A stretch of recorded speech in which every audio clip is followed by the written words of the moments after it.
이제 여러분들과 충격량에 대해서 생각을 해볼 거예요. 이 충격량에 대해서 이해를 하는 게 이번 시간의 학습 목표예요. 자, 그러면 다시 한번 제가 질문을 할까요? 여러분들은 충격량을 이해를 하기 위해서 어떤 모델들을 이렇게 정해놓고 있어요? 다시 말해서 여러분들은 어떤 사고실험 모델을 통해서 이 충격량이라고 하는 거를 이해를 할 수가 있는지를 제가 지금 이렇게 묻고 있는 거예요. 어떤 모델들을 정해놨어요? 제 생각에는 이 충격량을 이해를 할 때 가장 좋은 모델이 에어백이에요. 에어백. 여러분들 자동차에 보면은 에어백이라고 하는 게 있잖아요. 그러면 여러분들은 지금부터 한번 머릿속으로 생각을 해봐요. 그 에어백이 왜 존재를 하나요? 자동차에. 자, 그러면 여러분들은 그 이유에 대해서 잘 이해를 했을 거라고 생각을 하고, 자, 그러면 또 하나 여기에 있는 그래프가 있어요. 여기 그래프가 뜻하는 거는 시간과 여기 힘과 시간으로 이렇게 구성이 되어 있는데, 지금 여기에 있는 이 면적 자체가 여기가 충격량을 뜻하고 있어요. 자, 그러면 같이 질문을 할게요. 여러분들이 머릿속으로 상상을 했던 그 에어백과 여기에 있는 그래프 사이에는 어떤 관계가 있을까요? 여러분들이 상상했던 에어백이라고 하는 그 문제를 여러분들이 직관적으로 경험적으로 느끼는 문제를 여기에 있는 그래프를 이용해서 한번 설명들을 한번 지금부터 해보세요. 한번 해보세요.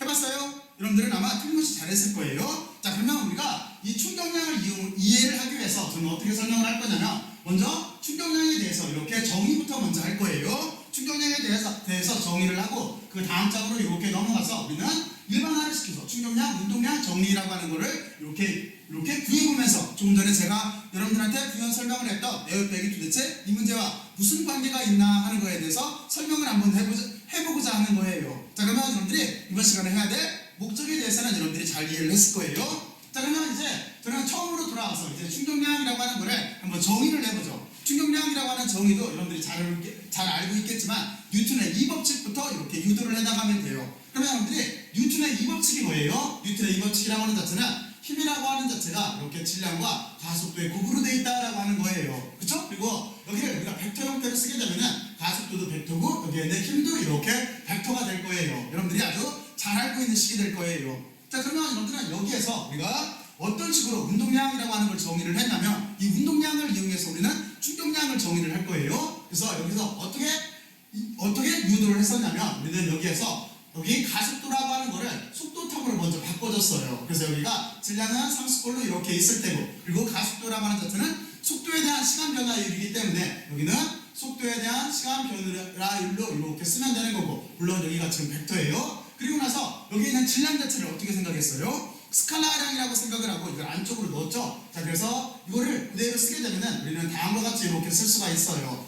이쪽에는, 아래쪽에는 이렇게 시간텀이 나올 테고, 위쪽은 우리가 질량과 속도의 곱으로 다음과 같이 이렇게 쓸 수가 있어요. 이렇게 써놓은 다음에 뉴턴이 이거를 어떻게 정의를 했냐면, 여기에서 우리가 여기 참고로 이렇게 보게 되면은 운동량이라고 하는 자체를 저기에서 말한 여기 질량에다가 속도를 곱한 값을 운동량이라고 이렇게 정의를 한 거예요. 자, 그러면 우리는 이 식을 다시 바꿔 쓸 수가 있겠죠? 어떻게 바꿔 쓸 수 있어요? 그러면 이 식 자체는 여기 질량에다가 속도를 곱한 값을 운동량으로 쓰게 되면은 여기는 이렇게 되겠죠? 여기는 이렇게 시간에 대한 변화율이 있을 테고, 이쪽은 그 주체가 되는 게 뭐냐면 운동량인 거예요. 그리고 이게 결국에는 뭘 뜻하는 거예요? 힘을 뜻하는 거죠. 그래서 여러분들은 이쪽에다가 이렇게 힘을 쓰면 되는 거예요. 여러분들이 지금 구한 바로 이만큼 개념 자체가 이게 어떤 걸 유도를 한 거냐면은, 이게 뉴턴의 이 법칙이라고 하는 자체를 일반화시킨 꼴이에요. 여기가 왜 일반화시킨 꼴인지에 대해서는 여러분들한테 한번 설명을 했었어요. 왜 그러냐면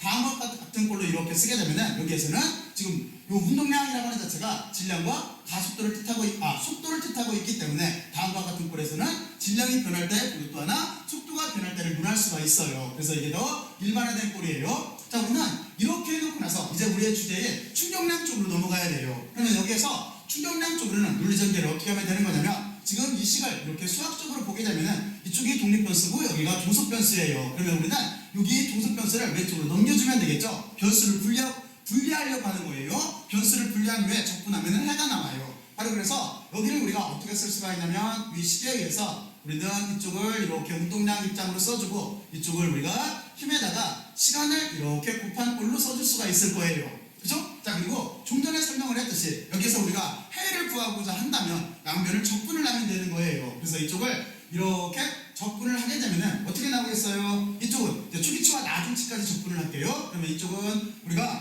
운동량에 이렇게 나중치에서 운동량에 초기치를 빼는 형태가 될 테고, 여기는 우리가 그대로 써주게 되면은 여기는 힘이라고 하는 벡터에다가 시간이라고 하는 이렇게 스칼라량을 곱한 형태가 될 거예요. 그렇죠? 바로 왼쪽에 있는 터 여기를 이렇게 놓고 그래서 여기를 우리가 운동량이다라고 다음과 같이 이렇게 정의를 한 거예요. 이게 운동량에 대한 정의가 되는 거예요. 자, 이게 충격량에 대한 정의가 되는 거예요. 운동량의 정의는 이쪽인 거고 이게 충격량에 대한 정의가 되는 거예요. 자, 그러면 여러분들은 다음과 같이 뉴턴의 이 법칙부터 시작을 해서 우리가 운동량을 정의를 했고 이걸 이용해서 뉴턴의 이 법칙을 다시 일반화를 시켰고 이 일반화시킨 거를 이용을 해서 다음과 같이 이렇게 충격량을 유도를 했어요. 자, 그러면 여러분들이 여기까지 한번 이렇게 생각들을 한번 해보세요. 다시 한번 논리적으로 한번 따라가 보세요. 따라가 봤어요?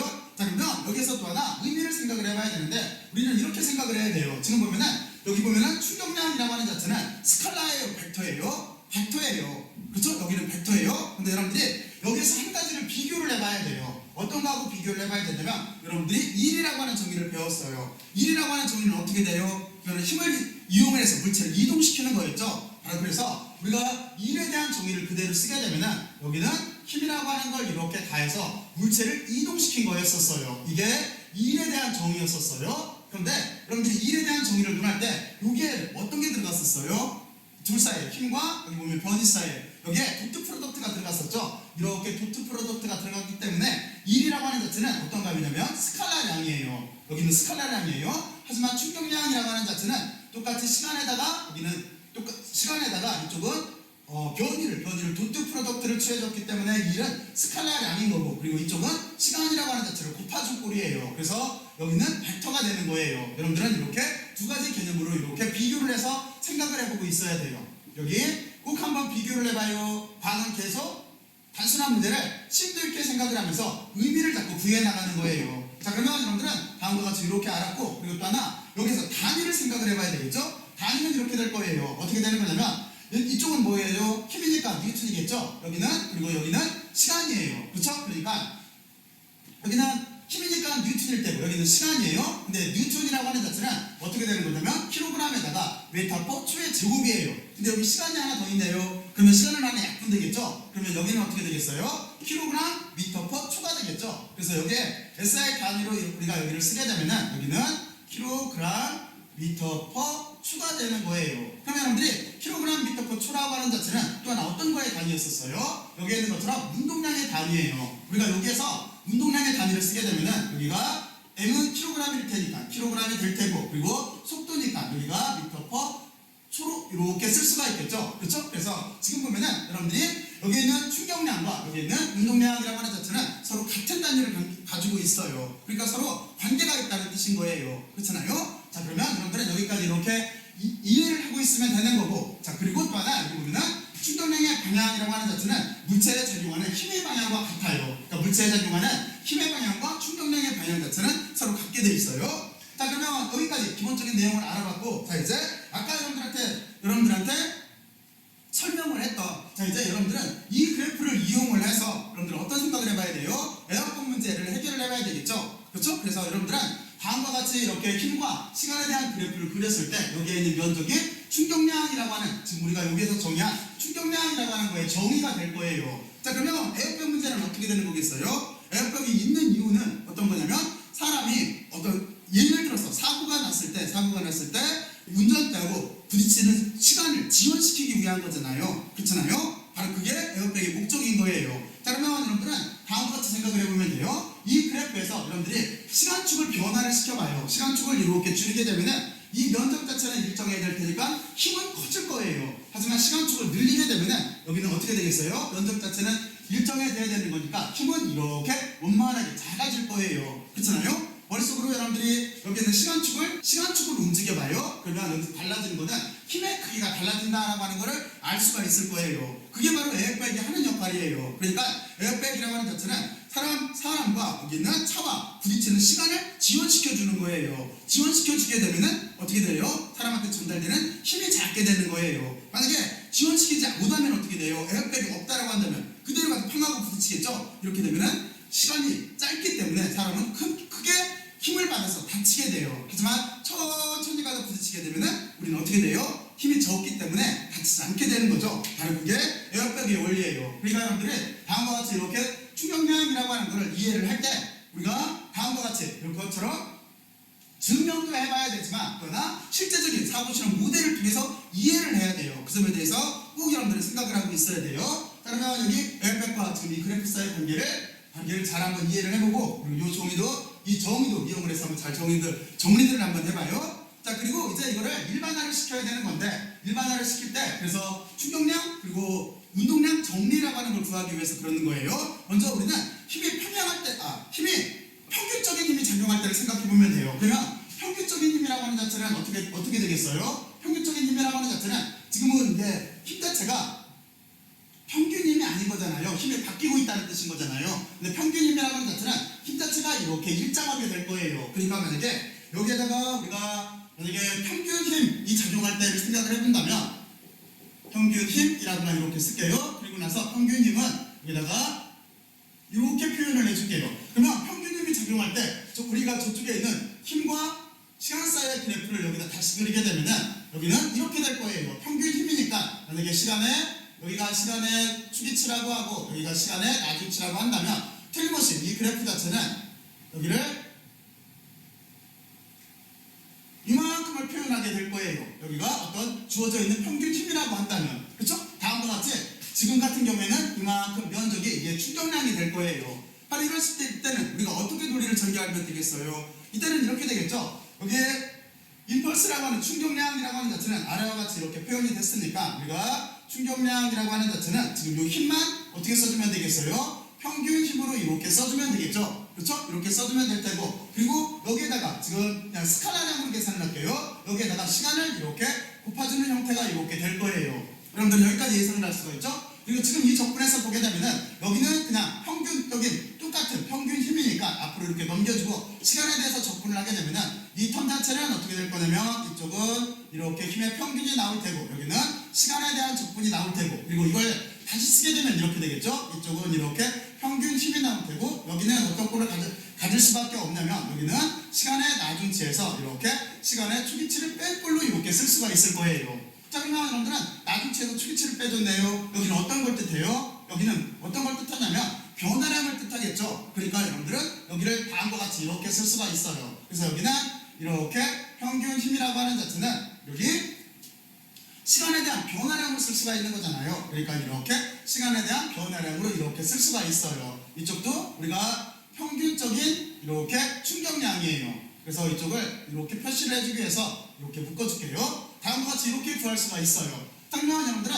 평균 힘이 작동할 때를 이렇게 알아봤어요. 근데 일반적으로는 힘이라고 하는 자체는 다음과 같이 이렇게 비선형적으로 미치게 돼 있어요. 이걸 일반화를 시켜야 되는 거잖아요. 그럼 다시 우리는 여기 뒷장으로 이렇게 넘어가서 이제 일반화를 시킬 거예요. 자, 그러면 일반화된 힘이라고 하는 자체는 여기다 일반화라고 이렇게 쓸게요. 일반화된 힘이라고 하는 자체는 우리가 색깔을 구별하기 위해서 빨간 색깔을 쓸게요. 그럼 똑같아요. 여기 충격량이라고 하는 자체는 원래는 벡터였고 지금은 벡터로 표기를 할게요. 그리고 여기는 힘에다가 다음과 같이 이렇게 시간을 곱해주면 될 거예요. 그런데 여기에서 우리가 조금 전에 이 힘이라고 하는 자체는 어떻게 썼어요? 일반화된 뉴턴의 2법칙에 의하면 다음과 같은 꼴로 이렇게 표현할 수가 있어요. 그래서 우리가 이 값을 여기에다가 대입을 하게 되면은 이 값을 이렇게 여기에다가 대입을 할 거예요. 그러면 여기는 이렇게 쓸 수가 있겠죠. 이쪽은 이렇게 쓸 수가 있고 여기는 dt분의 dp꼴로 이렇게 운동량에 대한 시간 변화율을 쓸 수가 있고 뒤쪽에는 이렇게 적분 요소가 t가 있을 거예요. 그러면 여기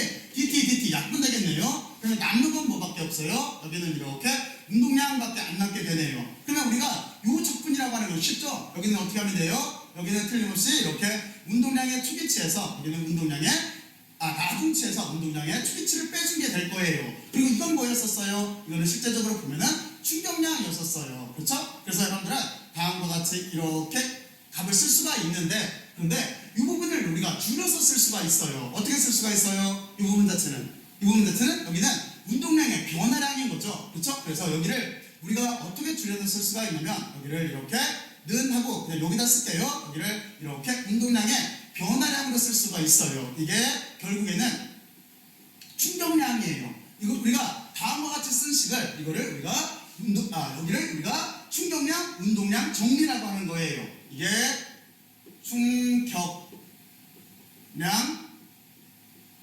운동량 정리가 되는 거예요. 공간이 조금 좁네요. 그래서 우리는 다음과 같이 이렇게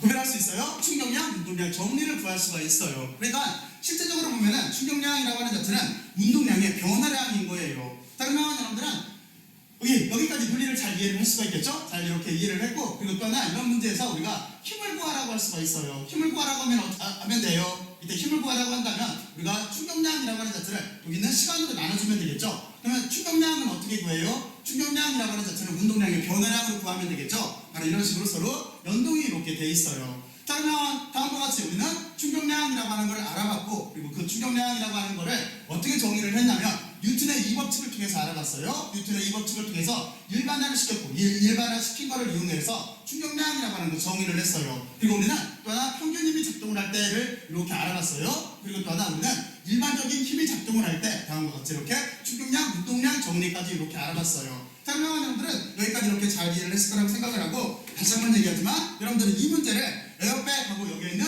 조금 전에 보여줬던 그래프, 앞쪽에 있는 일반화된 그래프 여기를 이용을 해서 여러분들이 한번 비교를 해보면서 충격량, 그리고 충격량, 운동량 정리라고 하는 거를 잘 한번 스스로 이해를 해보길 바래요. 꼭 스스로 이해를 해봐야 돼요. 심도 있게 생각을 해봐야 돼요. 자, 그럼 열심히들 들었을 것 같고 수고들 많이 했어요. 수고했어요.